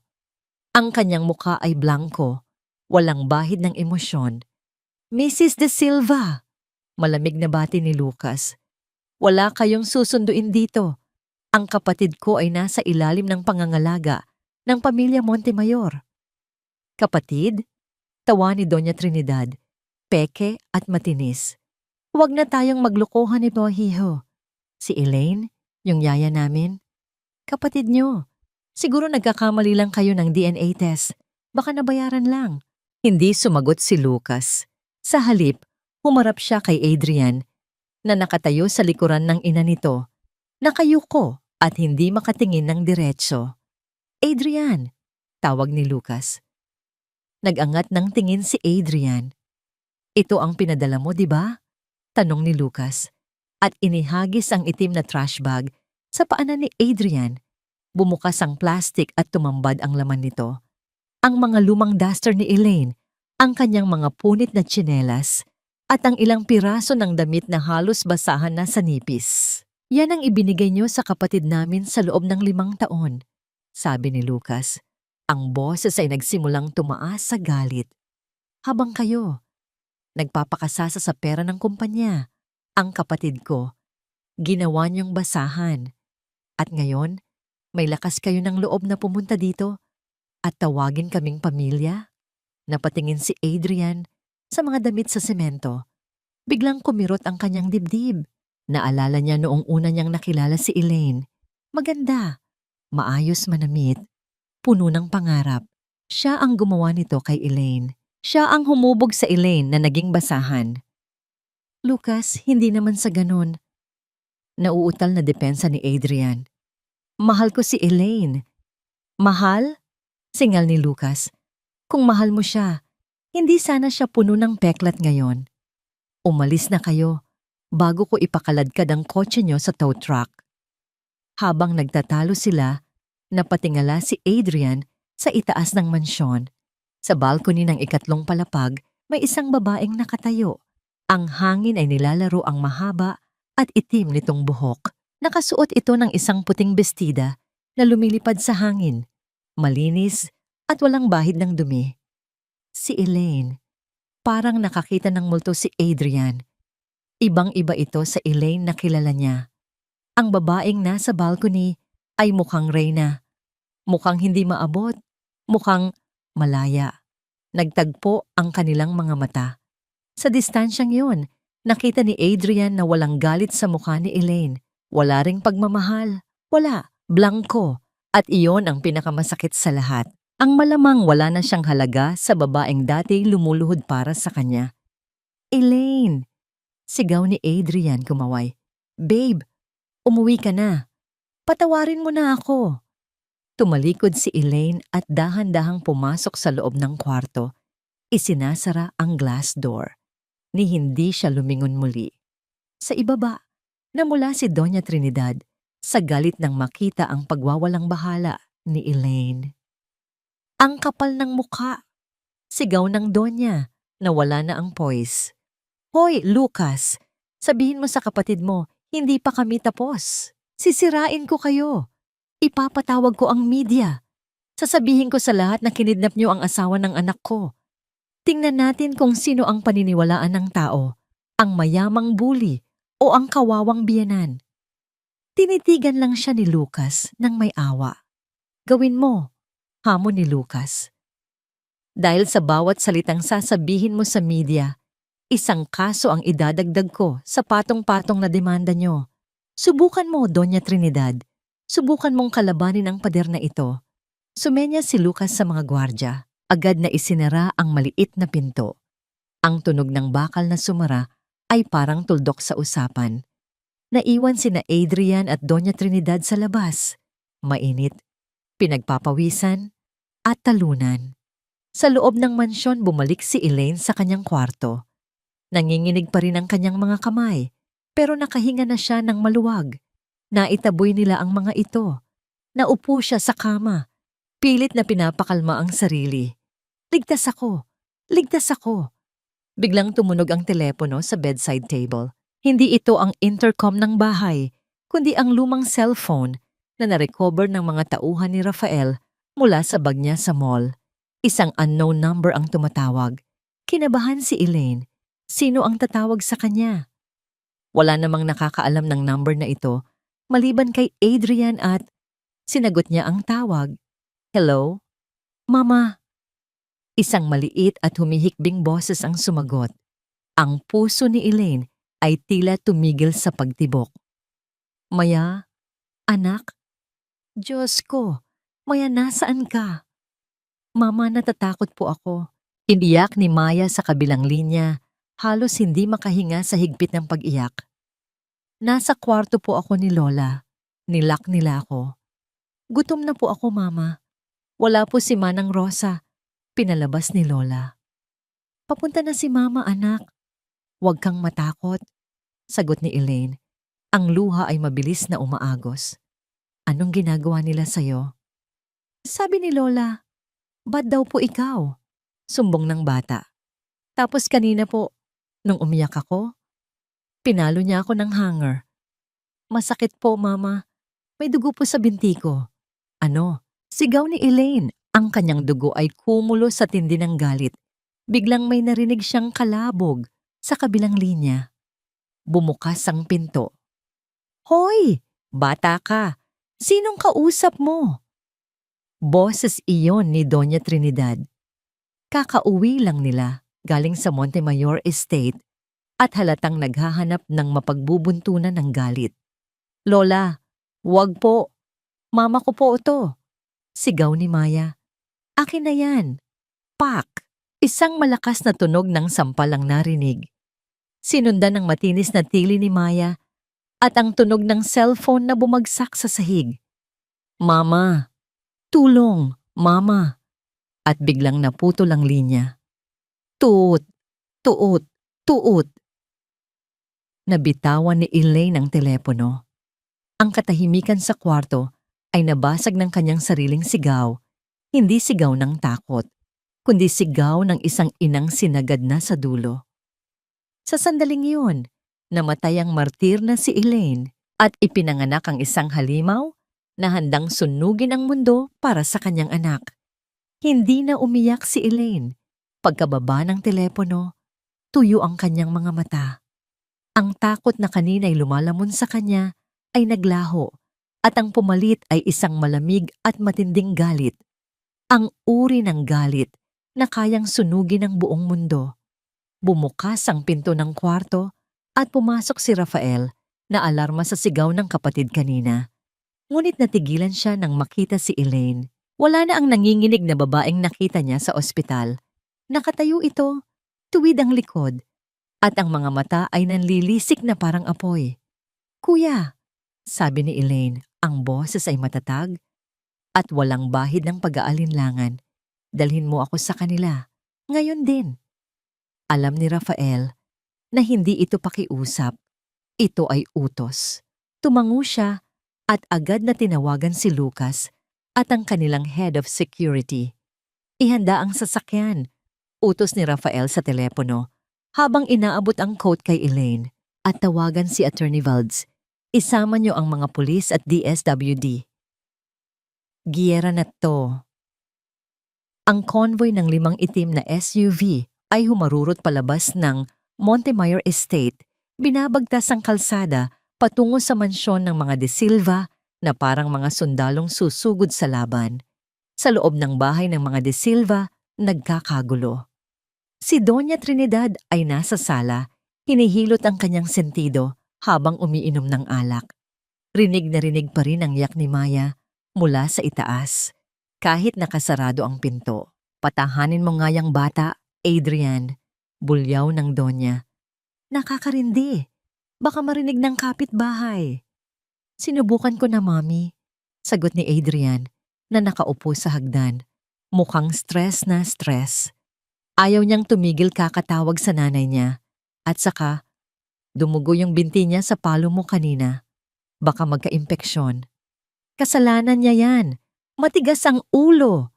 Depensa ng Donya. Dugo lang yan. Huhugas lang yan. Biglang yumanig ang gate ng mansyon. Isang malakas na kalabog ang umalingaw-ngaw.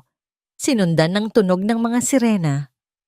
pula at asul na ilaw ang tumagos sa mga bintana na nagbigay ng nakakatakot na anyo sa loob ng sala. Anong nangyayari? Natatarantang tanong ni Doña Trinidad. Sumilip siya sa bintana at nanlaki ang mga mata. Ang gate ay puwersahang binuksan ng mga tauhan ng Montemayor. Pumasok ang mga sasakyan at huminto sa tapat mismo ng pinto. Bago pa makakilos si Adrian, bumukas ng padabog ang main door. Hindi ito kumatok. Sinira ang seradura. Pumasok si Lucas at Mateo, kasunod ang mga pulis, at sa gitna nila, naglalakad si Elaine. Suot pa rin niya ang puting bestida, ngunit ang kanyang aura ay nagbago. Para siyang isang bagyo na pumasok sa loob ng bahay. Ang bawat hakbang niya ay puno ng kapangyarihan. Anong karapatan niyong pasukin ang pamamahay ko? Tili ni Doña Trinidad. Tumayo mula sa sofa at dinuro si Elaine.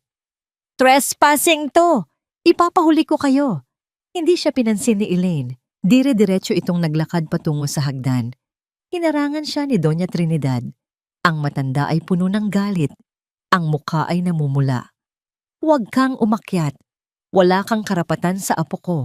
Lumayas ka. Magnanakaw. Akmang sasampalin ni Doña Trinidad si Elaine. Isang bagay na ginawa niya ng daan-daang beses sa nakalipas na 5 taon.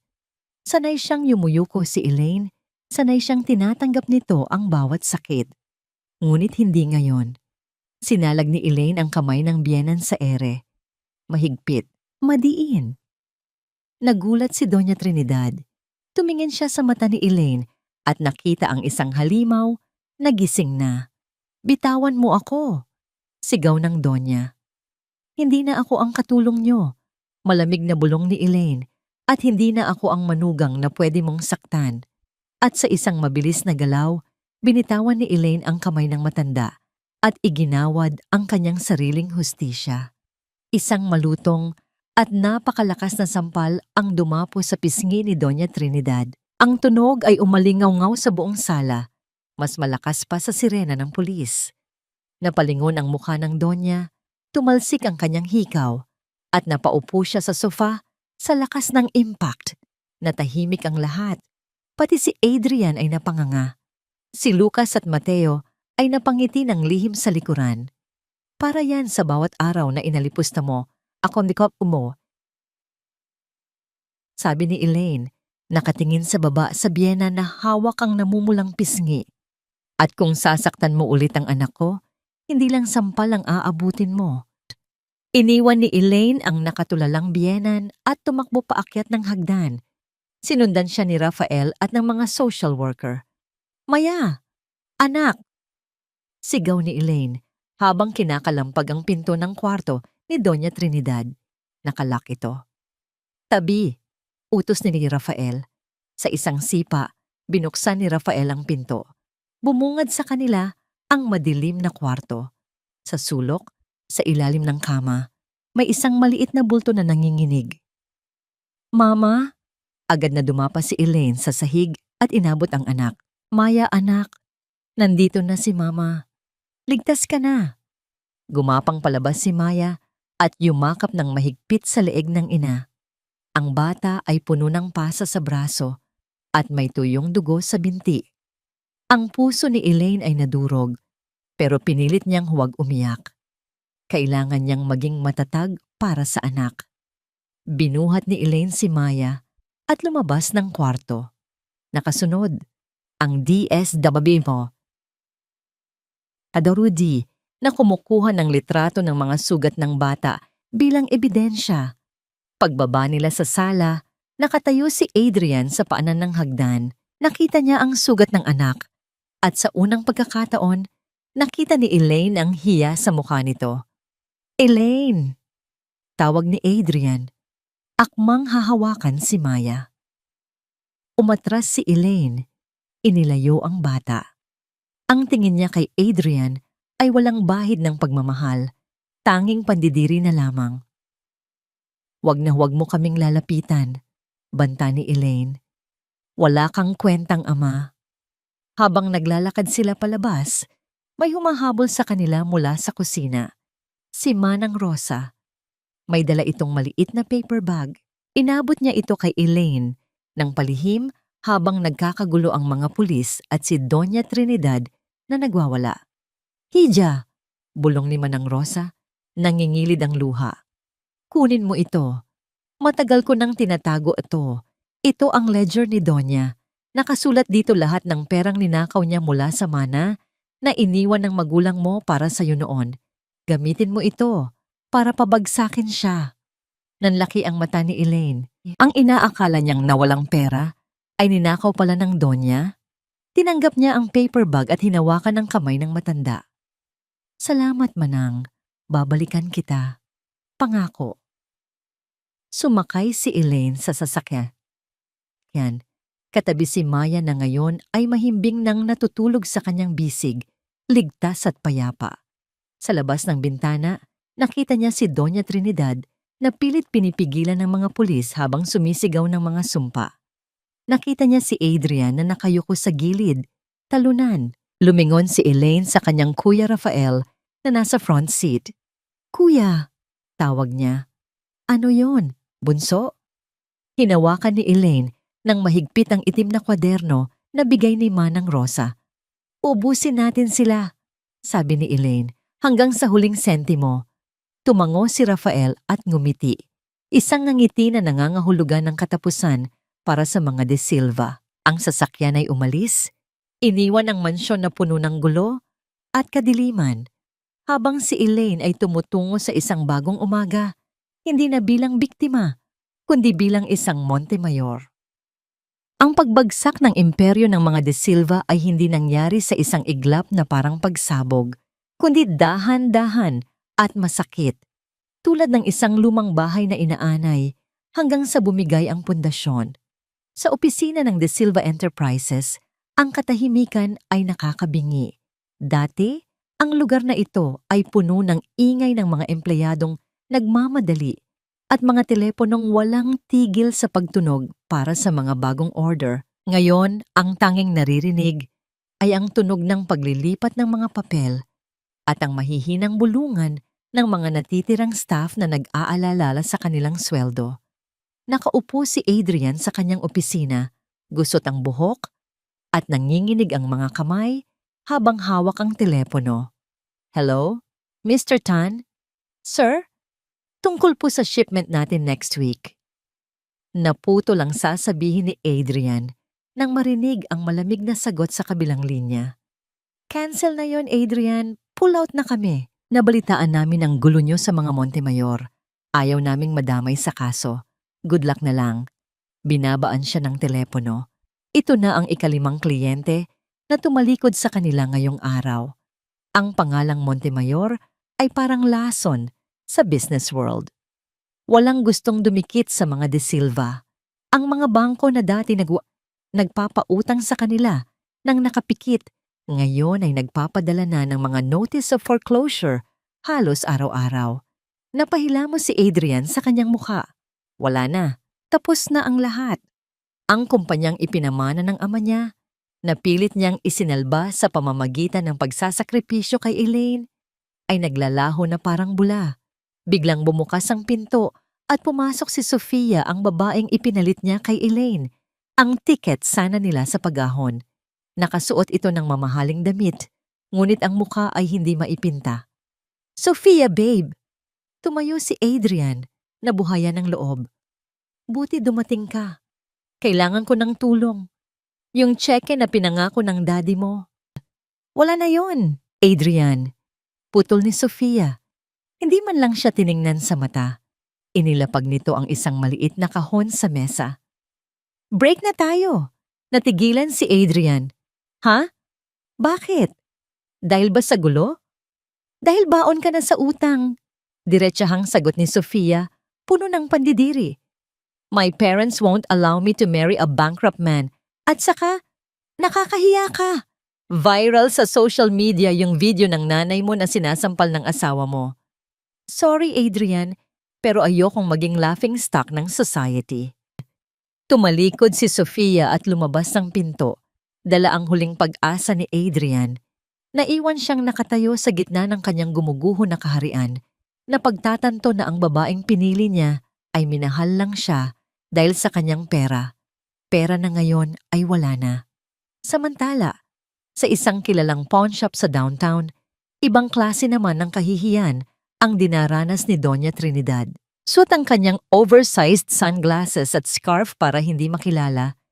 Inilatag ng Donya ang kanyang mga antique na alahas sa counter. Ito ang huling barahan niya. Ibebenta niya ang mga ito para makabayad sa kuryente at tubig na malapit nang maputol. Magkano ang appraisal mo dyan? Tanong ni Doña Trinidad sa alahero, pilit na pinapatigas ang boses. Family heirloom yan. Galing pang Spain ang lola ko. Siguro naman aabot yan ng 5 milyon. Sinuri ng alahero ang kwintas gamit ang kanyang lupe. Tahimik ang paligid. Tanging ang tunog ng aircon ang naririnig. Matapos ang ilang minuto, ibinaba ng alahero ang gamit at tumingin kay Doña Trinidad nang may halong awa at pagkadismaya. Mrs. sabi ng alahero, pasensya na po, pero hindi namin matatanggap ito. Anong hindi? Bulyaw ni Doña Trinidad. Montemayor ba ang may-ari nito? Takot ba kayo sa kanila? Hindi po, mahinahong sagot ng lalaki. Hindi namin matatanggap kasi peke po ang mga ito. Costume jewelry lang po. Salamin at tanso. Wala pong tunay na ginto o diamante dito. Parang binuhusan ng malamig na tubig si Doña Trinidad. Peke? Ang mga alahas na ipinagmamalaki niya sa mga amiga niya. Ang mga alahas na naging dahilan kung bakit niya inalipusta si Elaine dahil sa pagiging poor. Imposible. Sigaw niya. Nanginginig ang mga labi. Binili ko to sa abroad. Mahal ito. Nascam po kayo, Mrs. Simpleng sagot ng alahero. O baka naman po matagal na itong pinalitan ng kung sino man ang may access sa kaha de hierro nyo. Biglang naalala ni Doña Trinidad si Adrian. Ang anak niya na mahilig magsugal. Ang anak niya na laging humihingi ng pera. Posible kaya? Ninakawan siya ng sarili niyang anak at pinalitan ng peke ang mga alahas? Kinuha niya ang mga basura sa counter at lumabas ng pawn shop. Ang kanyang mga tuhod ay nanginginig. Ang kanyang dangal, ang nag-iisang bagay na pinahahalagahan niya higit sa lahat, ay peke rin pala, gaya ng kanyang mga alahas. Sa kabilang banda ng lungsod, sa hardin ng Montemayor Estate, iba ang ihip ng hangin. Payapa. Maaliwalas, nakaupo si Elaine sa harap ng isang grand piano sa music room na nakaharap sa garden. Katabi niya si Maya, na ngayon ay masigla na, bagaman may mga benda pa rin sa braso. Tinuturuan niya itong tumugtog ng Twinkle Twinkle Little Star. Ang bawat tipa ng piano ay parang patak ng ulan na naghuhugas sa mga sugat ng kanilang nakaraan. Tumatawa si Maya habang pilit na inaabot ng maliliit niyang daliri ang mga tiklado. Pinapanood sila ni na Rafael, Lucas at Mateo mula sa pinto. Nakangiti ang mga ito. Ito ang unang beses na narinig nila ang tawa sa loob ng bahay na yon mula nang mamatay ang kanilang mga magulang. Ang galing naman ng baby ko. Puri ni Elaine, hinalikan sa pisngi ang anak. Mama, sabi ni Maya, tumigil sa pagtugtog. Hindi na po ba tayo babalik sa bahay na madilim? Kay Lola Monster? Napangiti si Elaine nang mapait sa tawag ng anak sa lola nito. Hinaplos niya ang buhok ni Maya. Hindi na anak, dito na tayo. Wala nang mananakit sa'yo. Tumayo si Elaine at lumapit sa bintana. Nakita niya ang kanyang refleksyon sa salamin. Hindi na siya ang babaeng nakadaster. Suot niya ang isang simpleng blusa at pantalon. Disente, malinis. Hawak niya ngayon ang posisyon bilang head ng Montemayor Foundation, tumutulong sa mga babaeng biktima ng pang-aabuso. Ang kanyang sakit ay ginawa niyang lakas, ngunit alam niyang hindi pa tapos ang laban. Ang mga De Silva ay sugatan, pero buhay pa. At ang sugatang hayop ay mas delikado. Kinagabihan, habang naghahapunan ng pamilya Montemayor, biglang tumunog ang cellphone ni Lucas. Isang notification mula sa social media ang sunod-sunod na pumapasok. Kuya Raf, Elaine. Seryosong tawag ni Lucas. Kailangan niyong makita to. Inabot ni Lucas ang tablet. Sa screen, nakalive si Doña Trinidad. Nasa isang masikip at madilim na kwarto siya. Wala siyang makeup, magulo ang buhok, at umiiyak ng humahagulgol sa harap ng kamera. Tulong! Tulungan niyo ako! Iyak ni Doña Trinidad. Umaarte na parang biktima ng kalamidad. Inapi ako. Inagaw ng manugang ko ang apo ko. Ginamit niya ang yaman ng kabit niya para paikutin ang batas.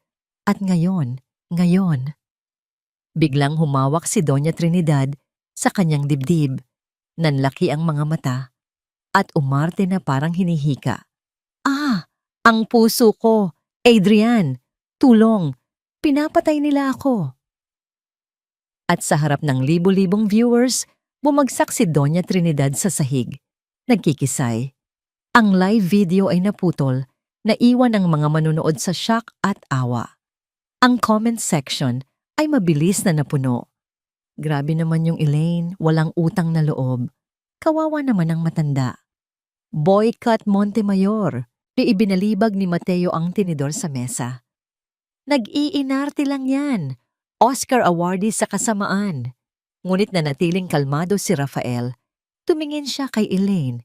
Inaasahan niyang matataranta ang kapatid, pero nakita niya itong kalmado lang na humihiwa ng steak.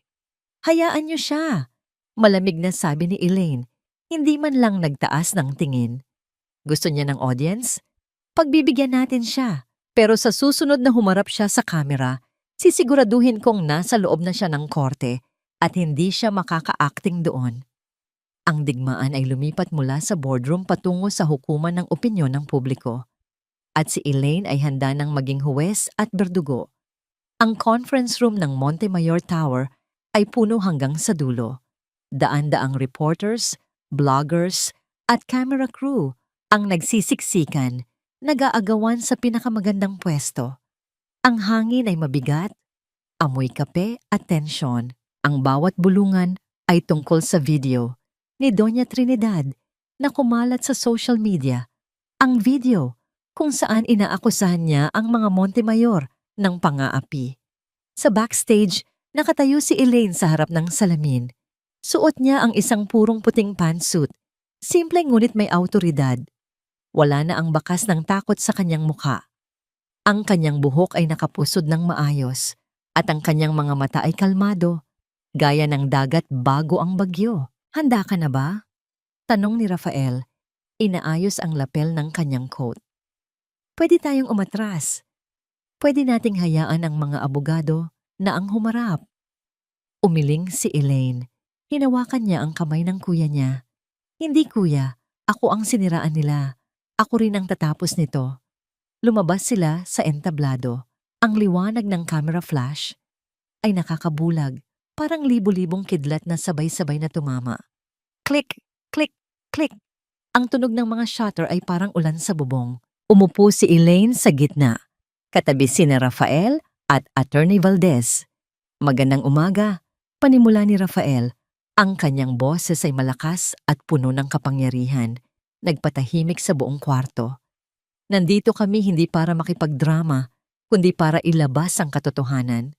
Ngunit bago pa man makapagsalita si Elaine, biglang bumukas ang pinto sa likuran ng hall. Itigil niyo yan! Lahat ng kamera ay lumingon. Pumasok si Doña Trinidad, nakaupo sa wheelchair, may neck brace at mukhang hirap na hirap huminga. Tulak-tulak siya ni Adrian na mukhang hindi nakatulog ng ilang araw. Nagkagulo ang media. Ito ang scoop na hinihintay nila. Tingnan niyo ang ginawa nila sa akin. Iyak ni Doña Trinidad. Itinuturo si Elaine gamit ang nanginginig na kamay. Inatake ako sa puso dahil sa stress. Inagaw nila ang apo ko. At ngayon, ginagamit nila ang pera nila para baligtarin ang kwento. Maawa kayo sa isang matandang tulad ko. Ang mga reporter ay nagsimulang magtanong nang sabay-sabay kay Elaine. Totoo ba ito, Miss Montemayor? Inapi niyo ba ang biyenan niyo? Nanatiling kalmado si Elaine. Hindi siya tumayo. Hindi siya sumigaw. Hinintay niyang matapos ang drama ni Doña Trinidad. Nang tumahimik ang matanda para huminga, doon nagsalita si Elaine. "Tapos na po kayo, Doña Trinidad?" Tanong ni Elaine, ang boses ay malamig at diretso. "Dahil kung tapos na kayong umarte, oras na para manood tayo ng totoong pelikula."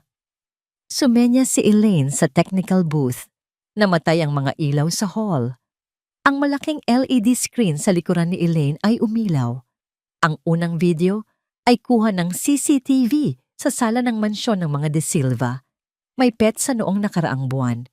Malinaw sa video, si Elaine na nakaluhod, nagpupunas ng sahig. Lumapit si Doña Trinidad at sinipa ang timba ng tubig, dahilan para mabasa si Elaine. Pagkatapos, hinampas niya si Elaine ng dyaryo sa ulo habang tumatawa.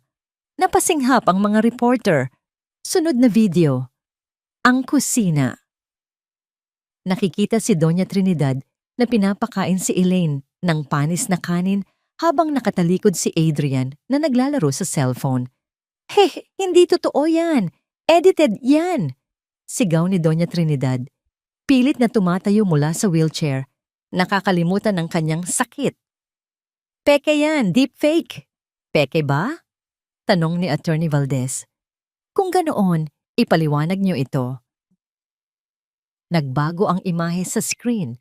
Mga medical certificate, mga litrato ng pasa ni Maya, mga x-ray ng ribs ni Elaine na nagkaroon ng lamat noon dahil sa tulak ni Adrian, at ang pinakamatindi, ang mga pahina ng ledger o ang itim na kwaderno. Nakaproject sa screen ang mga transaksyon kung saan nililipat ni Doña Trinidad ang pera ng kumpanya papunta sa kanyang personal account at ginagamit ang pangalan ni Elaine bilang dummy owner ng mga bogus na negosyo. Syndicated estafa, paliwanag ni Attorney Valdez. Tax evasion, child abuse, serious illegal detention, at falsification of public documents. Namutla si Adrian. Tumingin siya sa screen pagkatapos ay sa ina niya at huli kay Elaine. Alam niyang tapos na sila, wala nang lulusutan. At kung hindi pa sapat ang mga papel, dagdag ni Elaine, tumatayo at humaharap sa audience. "May mga bisita ako." Mula sa gilid ng stage, lumabas ang 5 babae, mga dating kasambahay ng mga De Silva na pinalayas ng walang sweldo. "Totoo po lahat," sabi ng isa sa kanila. Umiiyak.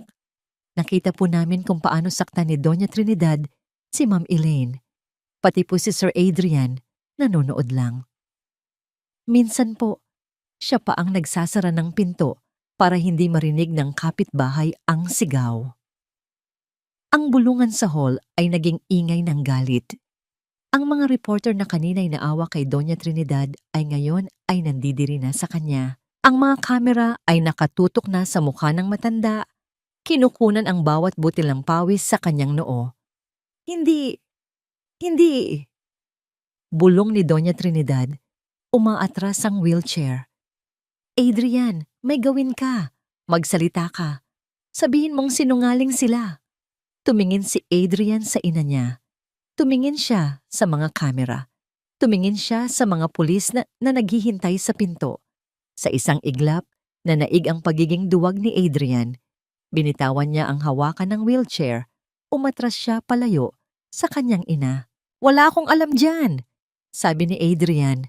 Ang boses ay nanginginig, pero malakas sapat para marinig ng mikropono. Si Mommy ang may gawa ng lahat. Sinunod ko lang siya dahil takot ako sa kanya. Biktima rin ako." Nanlaki ang mga mata ni Doña Trinidad. Ang kanyang anak, ang kaisa-isa niyang kakampi, ay tinapon siya sa ilalim ng bus para iligtas ang sarili.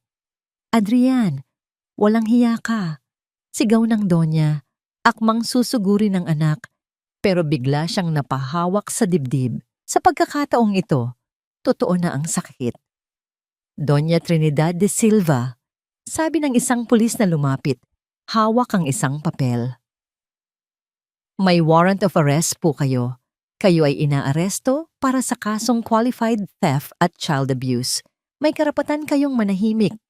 Nagkagulo ang mga tao. Kinukunan ng litrato ang pagposas kay Doña Trinidad. Nagpupumiglas ito. Sumisigaw, nagmumura, na wala na ang lahat ng poise at dangal na iningatan niya sa buong buhay niya. "Elaine, tulungan mo ako." Sigaw ng Donya habang kinakaladkad palabas. "Manugang kita. Pamilya tayo. Huwag mo akong hayaang makulong." Tumingin si Elaine sa kanya. Walang ngiti, walang saya. Tanging awa lang para sa isang taong kinain ng sariling kasamaan. "Ang pamilya, hindi nananakit, Doña Trinidad," sagot ni Elaine ng mahina. "At ang hustisya, hindi namimili ng apelyido." Nang mailabas na ang Donya, naiwan si Adrian sa gitna ng stage, nakayuko. Iniiwasan ang mga tingin ng tao. Lumapit sa kanya ang isa pang pulis. "Sir Adrian, sumama na rin po kayo. Kailangan naming kunin ang statement niyo bilang accomplice." Tumingin si Adrian kay Elaine sa huling pagkakataon. Nakita niya itong niyakap ni Rafael at Lucas. Nakita niya ang kapayapaan sa mukha nito. At doon, naintindihan ni Adrian na hindi lang pera ang nawala sa kanya. Nawala sa kanya ang nag-iisang babaeng totoong nagmahal sa kanya kahit wala siyang pera. Humarap si Elaine sa mga kamera. Huminga siya ng malalim. Sa lahat ng mga babaeng nanonood, sa mga nakakaranas ng pang-aapi sa loob ng sarili nilang tahanan. Sabi ni Elaine, ang boses ay puno ng emosyon. "Huwag kayong matakot magsalita. Hindi kayo nag-iisa. Ang inyong katahimikan ang nagpapalakas sa kanila. Ang inyong boses ang tatapos sa kanila." Nagpalakpakan ang mga tao, hindi dahil sa drama, kundi dahil sa tagumpay ng isang babaeng lumaban. Sa labas ng bintana, ang araw ay sumisikat na. Tapos na ang mahabang gabi ni Elaine. Ang mansyon ng mga De Silva ay hindi na mukhang palasyo. Sa harap ng gate na dati kinatatakutan ni Elaine, may nakapaskil na ngayong malaking karatula mula sa bangko. "Foreclose." Ang mga damo sa hardin ay matatangkad na at tuyot, at ang pintuan ay may selyo ng korte. Ang lahat ng karangyaan na ipinagmalaki ni Doña Trinidad ay kinuha na ng hangin. Iniwan ang isang kalansay ng bahay na puno ng alikabok. Sa isang maliit at madilim na boarding house, sa dulo ng isang masikip na eskinita, nakaupo si Adrian sa gilid ng isang manipis na papag. Ang amoy ng kulob na hangin at kanal sa labas ay malayo sa amoy ng mamahaling pabango na nakasanayan niya. Hawak niya ang isang botelya ng murang alak. Ang kanyang mga mata ay nakatitig sa kawalan. Wala na ang kanyang kumpanya. Wala na ang kanyang mga kaibigan. Ang kanyang ina ay nasa ospital ng kulungan. Patuloy na isinisigaw ang mga sumpa sa bawat nurse na lumalapit. At siya ay naiwang mag-isa, nilalamon ng pagsisisi na huli na para itama. Isang marahas na katok sa pinto ang bumitaw sa kanyang pagkakatulala. "Adrian, magbayad ka na ng renta. Kung hindi, ilalabas ko ang mga gamit mo sa kalsada." Sigaw ng may-ari ng bahay. Hindi kumilos si Adrian. Wala na siyang perang pambayad. Ang huling sentimo niya ay naubos na sa mga utang na hindi niya kayang bayaran. Kinabukasan, nagpa siya si Adrian na gawin ang huling bagay na alam niyang magliligtas sa kanya.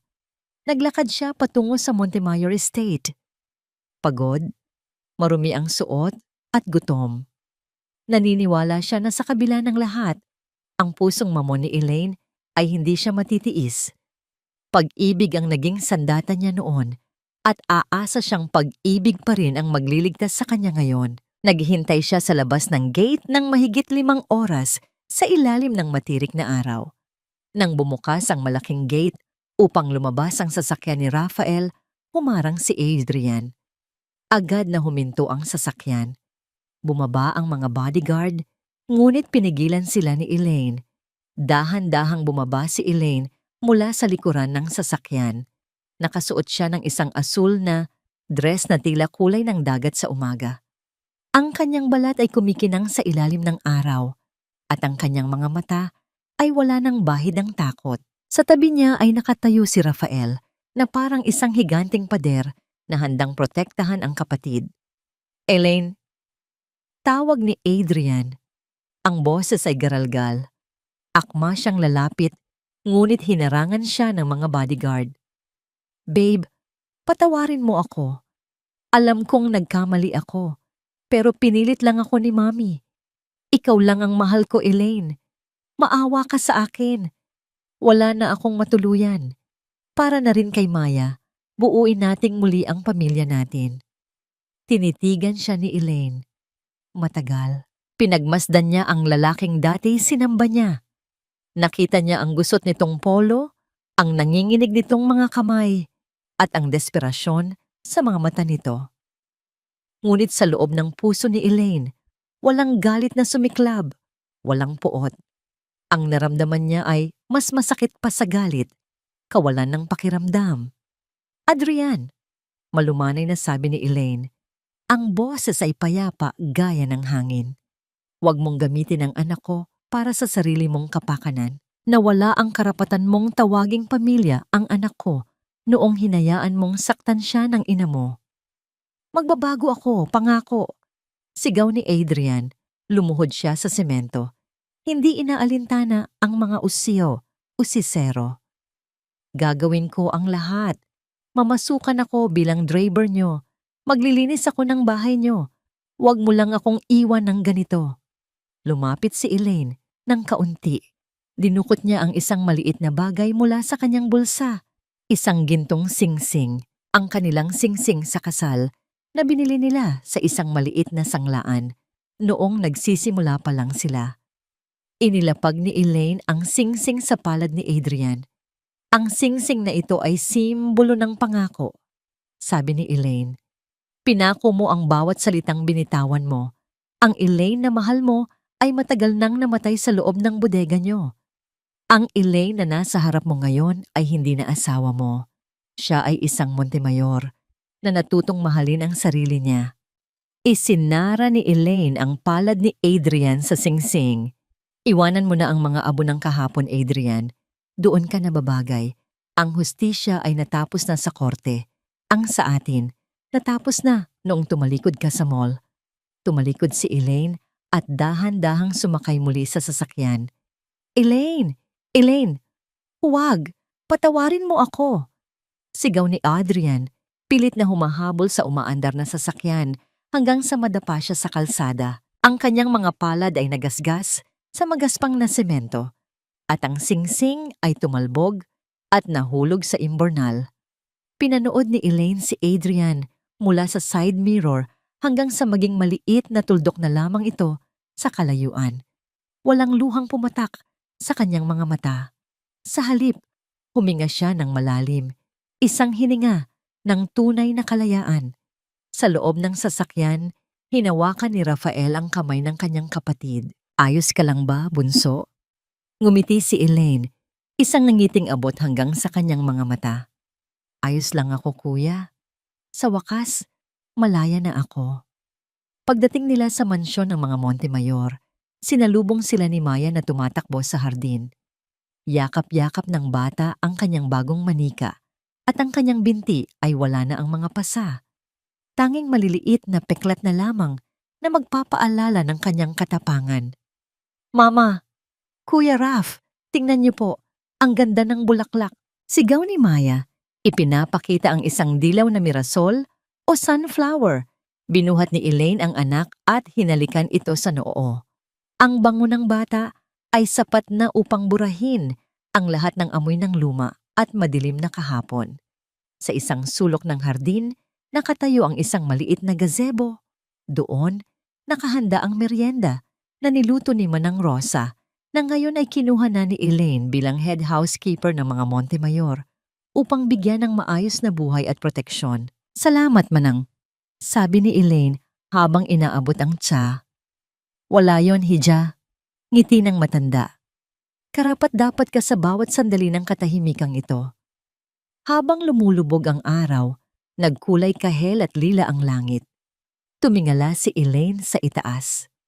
Ang gasuklay na buwan ay nagsisimula nang magpakita sa kabila ng liwanag ng araw.